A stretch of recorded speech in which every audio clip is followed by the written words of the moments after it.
പ്രിയമുള്ളവരെ, വചനം പഠിക്കാൻ ആഗ്രഹിക്കുന്ന ഏവർക്കും ഈ ക്ലാസ്സിലേക്ക് സ്വാഗതം.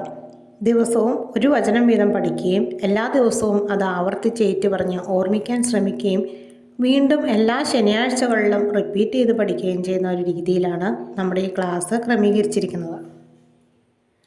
ഈ ആഴ്ച നമ്മൾ 4 വചനം ഇതുവരെ പഠിച്ചു കഴിഞ്ഞു.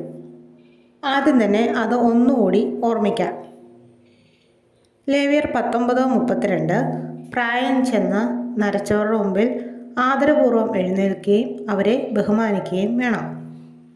സുഭാഷിതങ്ങൾ 16:3 നിന്റെ പ്രയത്നം കർത്താവിൽ അർപ്പിക്കുക, നിന്റെ പദ്ധതികൾ ഫലമണിയും.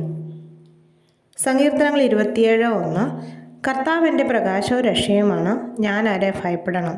കർത്താവിൻ്റെ ജീവിതത്തിൻ്റെ കോട്ടയാകുന്നു, ഞാൻ ആരെ പേടിക്കണം. ലൂക്ക 1:37 ദൈവത്തിനൊന്നും അസാധ്യമല്ല. ഇനി നമ്മൾ ഇന്നത്തെ വചനം പഠിക്കാൻ പോവുകയാണ്. സങ്കീർത്തനങ്ങൾ 37:4 കർത്താവിൽ ആനന്ദിക്കുക, അവിടുന്ന് നിൻ്റെ ആഗ്രഹങ്ങൾ സാധിച്ചു തരും. ഈ വചനം നമ്മോട് പറയുന്നത് ദൈവത്തെ സ്നേഹിക്കുകയും അവിടുത്തെ സാന്നിധ്യത്തിൽ സന്തോഷം കണ്ടെത്തുകയും ചെയ്യുമ്പോൾ ദൈവം നമ്മോട് കൂടെ ഉണ്ടാവുകയും നമുക്ക് ആവശ്യമുള്ള കാര്യങ്ങൾ ചെയ്തു തരികയും ചെയ്യും. ദൈവത്തോടൊപ്പം സമയം ചെലവഴിക്കണം.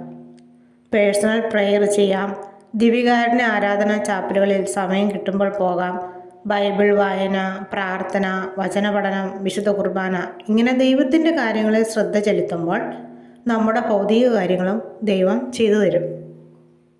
നമുക്ക് ഈ വചനം 3 പ്രാവശ്യം ഏറ്റു പറയാം. സങ്കീർത്തനങ്ങൾ 37:4 കർത്താവിൽ ആനന്ദിക്കുക, അവിടുന്ന് നിൻ്റെ ആഗ്രഹങ്ങൾ സാധിച്ചു തരും.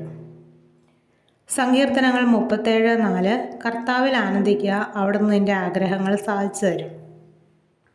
സങ്കീർത്തനങ്ങൾ 37:4 കർത്താവിൽ ആനന്ദിക്കുക, അവിടുന്ന് നിൻ്റെ ആഗ്രഹങ്ങൾ സാധിച്ചു തരും. ഇനി ഇതെല്ലാവരും നോട്ട്ബുക്കിലേക്ക് എഴുതുക. നാളെ മറ്റൊരു വചനവുമായിട്ട് കാണാം. ദൈവം എല്ലാവരെയും അനുഗ്രഹിക്കട്ടെ.